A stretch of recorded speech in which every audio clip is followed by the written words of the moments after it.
सदा मन लाए। पर उपकारी जीव जो सबसे मिलते धार। तन पवित्र सेवा की धन पवित्र किए दान। मन पवित्र हरि भजन सो त्रिविध होत कल्याण। जो महान इस कथा में दान दे रहे हैं अपनी पुण्य आत्माओं के लिए दान दे रहे हैं, उनके लिए जोरदार तालियां बजाइए। आप दो हाथ से दे रहे हैं, भगवान महादेव मां भगवती शक्ति आपको हजारों हाथों से देती रही। सभी दानी दाताओं के लिए जोरदार तालियां। और इस कथा को अपनी समझे, आप ही इस कथा के आयोजक हैं, कोई और नहीं। आप जितने बैठे हैं सब आयोजक हैं। इसलिए जैसे आप दे रहे हैं अपनी अपनी ओर से अवश्य इस कथा में सहयोग करें। जितनी जिसकी सामर्थ्य 1100, 2100, 5100 बोलो जय श्री राम।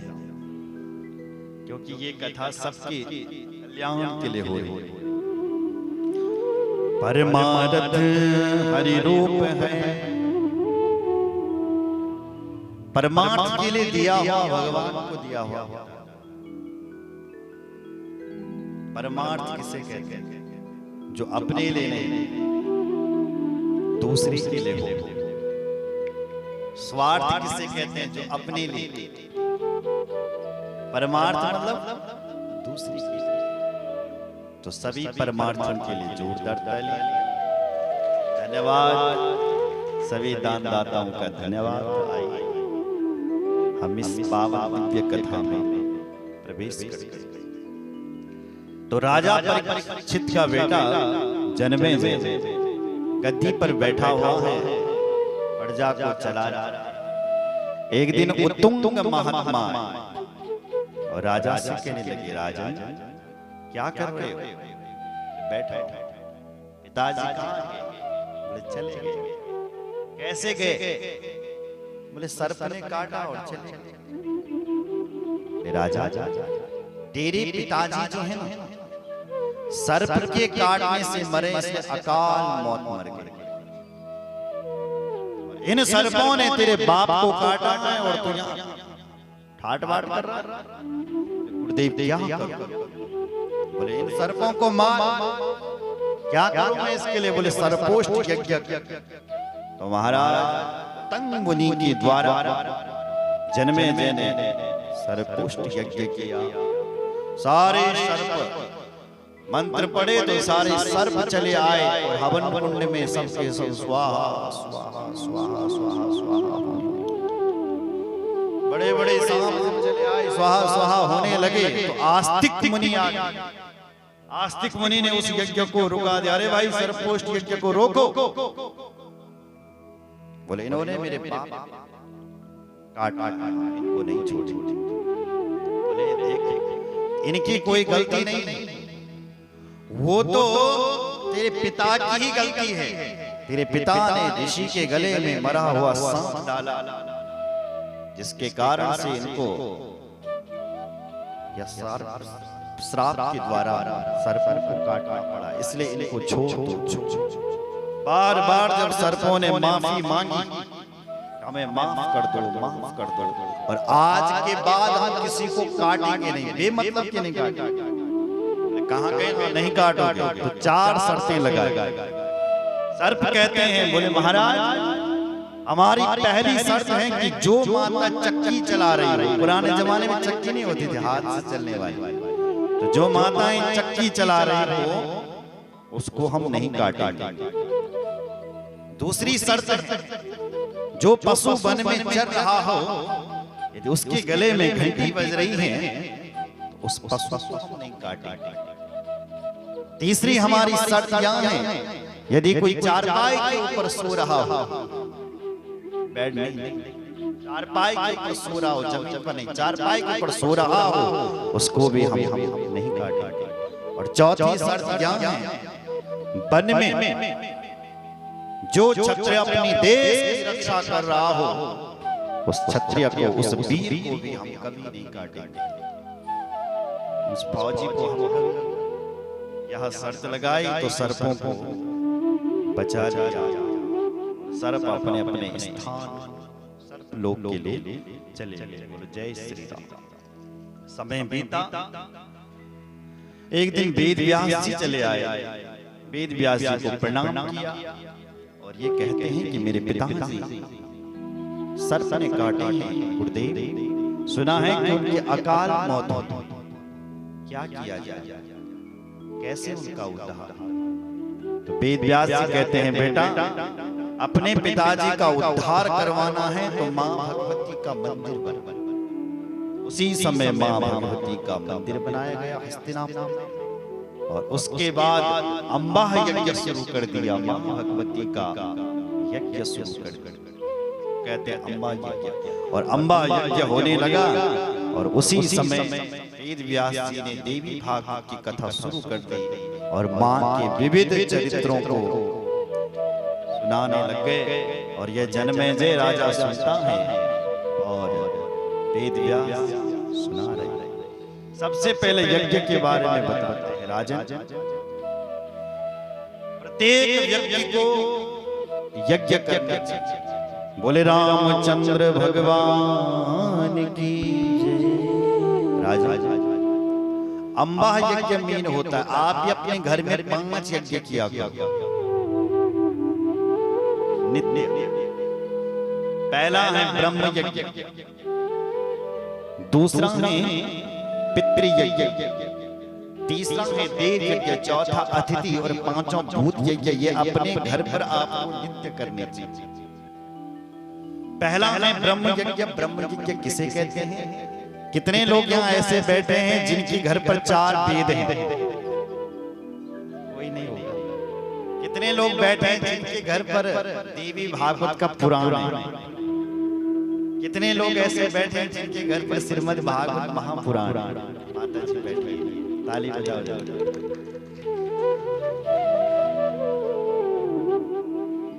तो आपके घर पर ज्यादा नहीं रख सकते हो। रामायण किस किसके घर पे ये सब किया हो? आपने एक धर्म ग्रंथ अपने घर पर रखना और फिर क्या करना? उसको पढ़ना। पढ़ नहीं सकते हो तो सुनना। रामायण, गीता, चंडी, रामचरितमानस की पुराण आपके घर पर होना चाहिए और आप उसका स्वाध्याय करें। स्वाध्याय नहीं कर सकते, सुने नहीं सकते तो उसकी पूजा करें। बस यही ब्रह्म यज्ञ है। दूसरा है पितृ यज्ञ। कितने लोग यहाँ ऐसे बैठे हैं जो अपने पितरों को 1 लोटा जल देते? ताली बजाओ जरा। जो लोग अपने पितरों को तिलांजलि देते हैं, 1 लोटा जल देते हैं, उनके घर पर कभी अकाल मौत नहीं होती। अकाल मौत कहाँ होती है? जिन लोगों ने अपने पितरों को भूल लिया, तब नाराज होते हैं पितर और हमारे घर में पितृदोष शुरू हो जाता है। बोलो जय श्री राम। पितृदोष से मुक्त होना है तो पितरों को 1 लोटा जल दो। नहीं दे सकते? अमावस्या के दिन, संक्रांति के दिन, एकादशी, चतुर्दशी, अष्टमी, ये कई तिथियां हैं। सूर्य ग्रहण, चंद्र ग्रहण, इनमें 10 गुना ज्यादा फल मिल जाता है। बोलो जय श्री राम। तो दूसरा यज्ञ है पितृ यज्ञ। पितरों को श्रद्धांजलि, पिंडदान, तिलांजलि। पितरों को सफेद तिलों की तिलांजलि देनी चाहिए। तिल कितने प्रकार के होते हैं? 2 प्रकार के, सफेद और काले। काले तिल देवताओं को चढ़े जाते हैं, और सफेद पितरों, बोलो जय श्री राम। तो सफेद तिलों की तिलांजलि पितरों। तीसरा है देव यज्ञ। देव यज्ञ किसे कहते हैं? अपने घर पर नित्य दीपक जलाना। सभी लोग करते हैं। दीपक जलाने से हमारे आंखों में रोशनी आती है।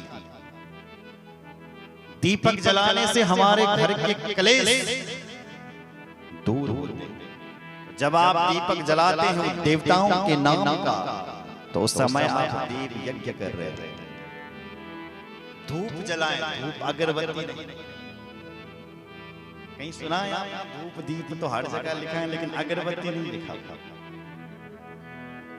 धूप दीप नैवेद्यम समर्पयामि, हर जगह लिखा हुआ, लेकिन अगरबत्ती नहीं जलानी चाहिए।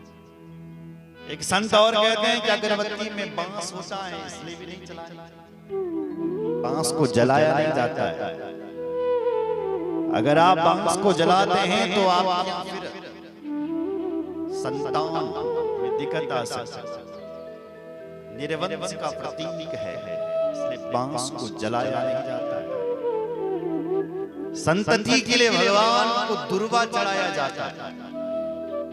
इसके घर में संतान, नाती, बेटा नहीं हो रहा, दुर्वा दुर्वा क्यों चढ़ाया जाता है? क्योंकि दुर्वा हमेशा हरा भरा रहता है। जब आप भगवान को दुर्वा चढ़ाते हो तो उस समय ये प्रार्थना करनी चाहिए, हे भगवान जी, जैसे ये दुर्वा हमेशा हरा भरा रहता है, ऐसा मेरा परिवार भी हमेशा हरा भरा। दुर्वान पुराण स्वरितान अमृतान मंगल प्रदान आनिस्तव पूजार्थम गृहाण गृहाण परमेश्वर। दुर्वान पुराण सुहरितान, जैसे दुर्वा हमेशा हरा भरा रहता है, ऐसे हमारा परिवार हमेशा हरा भरा रहे, इसलिए दुर्वा चढ़ाया जाता है। वेद भगवान दुर्वा का मंत्र कह रहा है, कांडात कांडात परुहंति परुखा परुकस्मरी। दुर्वा का पेड़ नहीं होता है, कांडात अलग अलग होता है। एक जगह पर लगा लो तो फैलता चली जाएगा। परुहंति परुखा परुकस्मरी, दूर वे योजन दूर तक दुर्वा चले जाता है, फैलता चले जाता है। इसलिए हे भगवान, जैसे ये दुर्वा फैलता चले जा रहा है, ऐसा हमारा जो वंश है वो भी फैलता रहे। इसलिए दुर्वा चला, दादा आए, फिर हम आए, फिर बेटा, फिर उसका बेटा, फिर बेटा, ऐसी वंश चलता रहा। जैसे दुर्वा फैलता रहता है ना, ऐसे फैलता रहे। बोलो जय श्री राम। इसलिए पितरों देवताओं का यज्ञ, दीपक पूजन, धूप दीपक पूजा में साक्षी,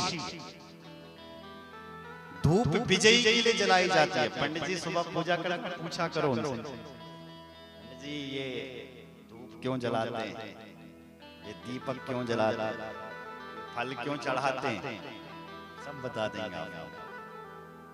बोलो जय श्री राम।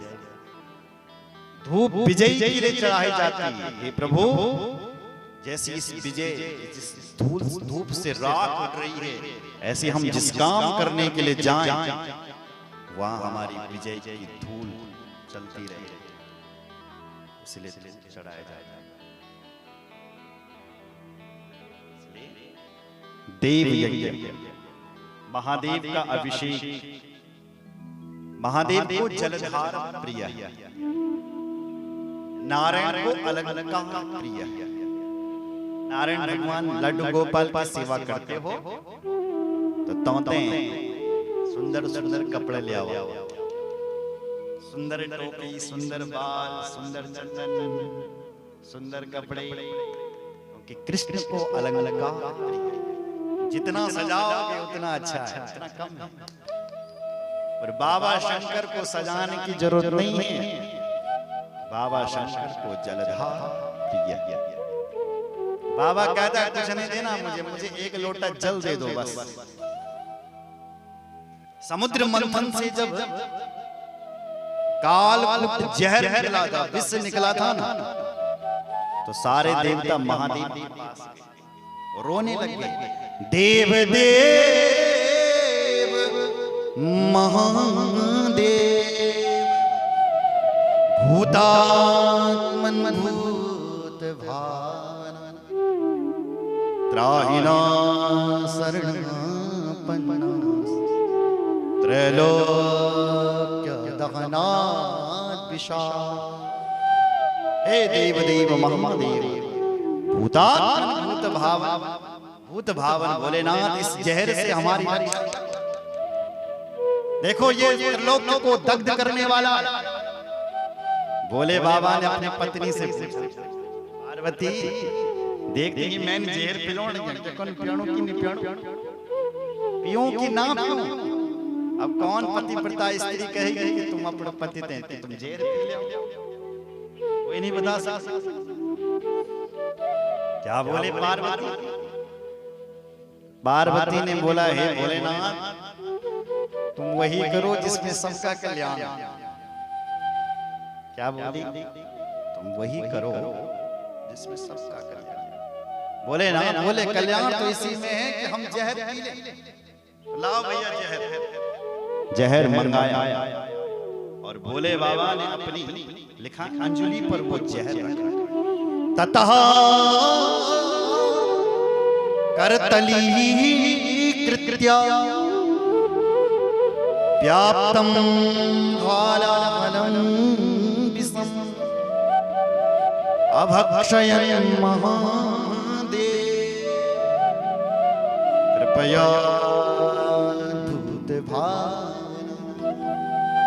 ततः करतली कृत्य। अपनी अंजलि पर वो जहर रखा, जैसे पीने लगे ध्यान में आया तो मेरे अंदर तो राम रहता है। शिवजी बाबा हमेशा ध्यान में रहता है, आपने देखा होगा।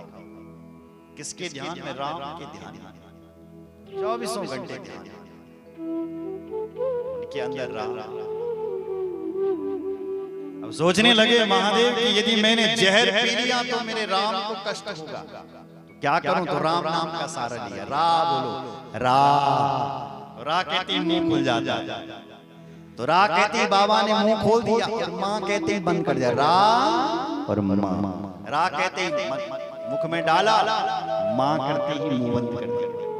राम नाम का सहारा लेकर के सारा जहर पी लिया, अंदर नहीं जाने दिया और अपने कंठ में ही लटका दिया। नाम पड़ गया भगवान शंकर का नीलकंठ। बोलो नीलकंठ भगवान जय। यच्चकार गले अच्छा साधु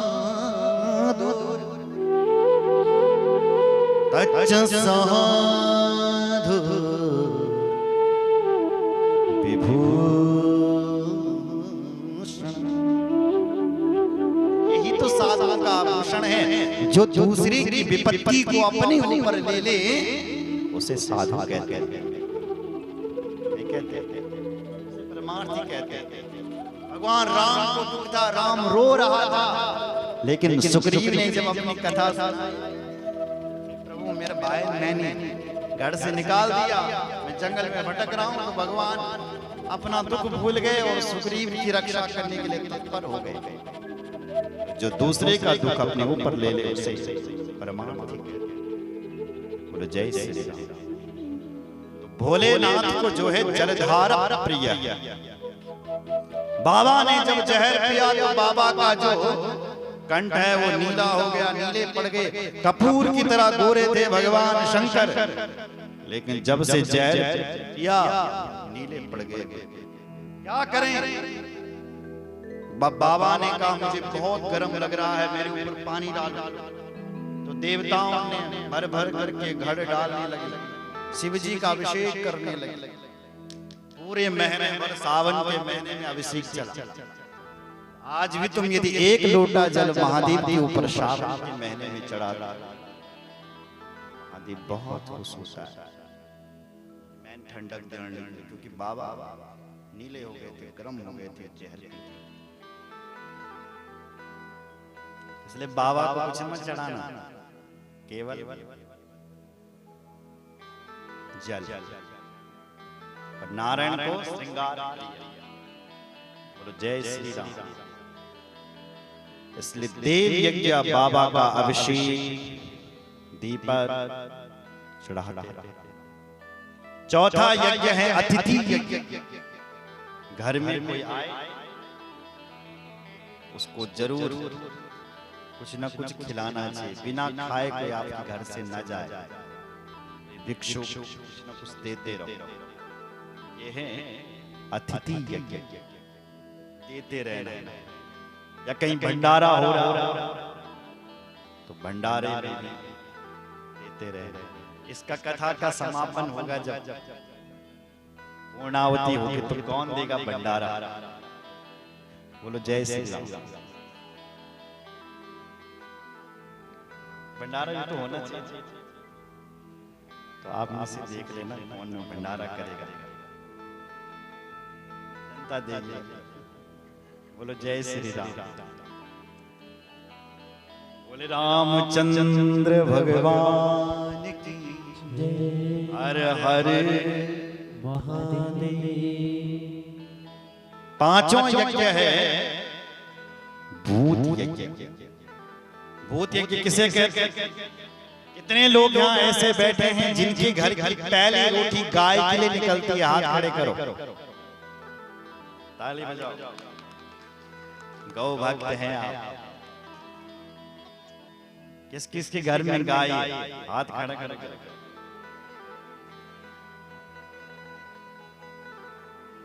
माता जी हाथ उठा रही है, ताली बजाओ।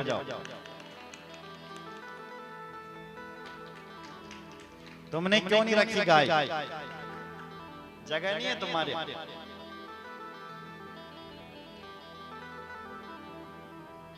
सनातन धर्म की मूल है गाय।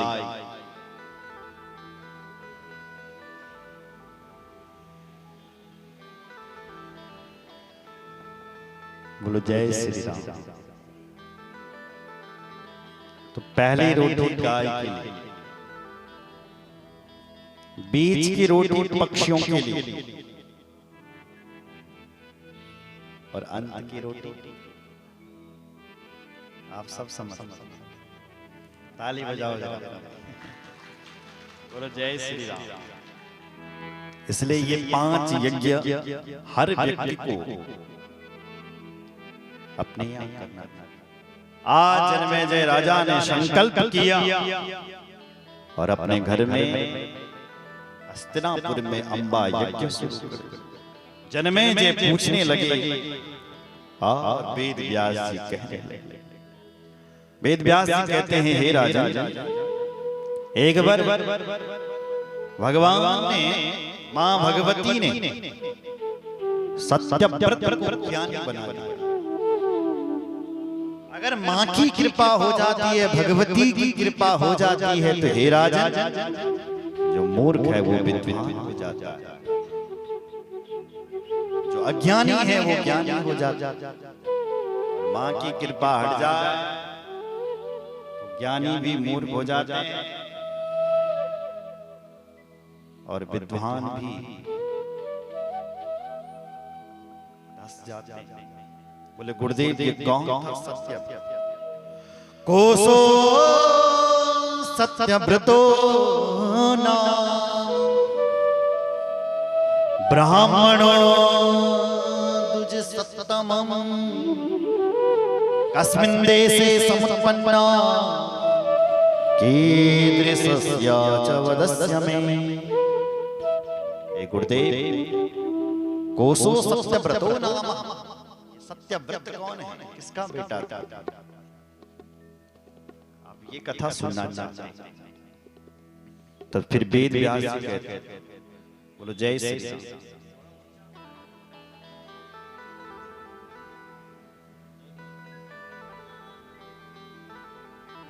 बोलो शंकर भगवान की। तो आइए वेद व्यास जी मां भगवती की कथा प्रारंभ कर रहे हैं। आइए 2 मिनट जरा भजन करते हैं, उसके बाद आगे बोलो जगदम्बा मैया की जय।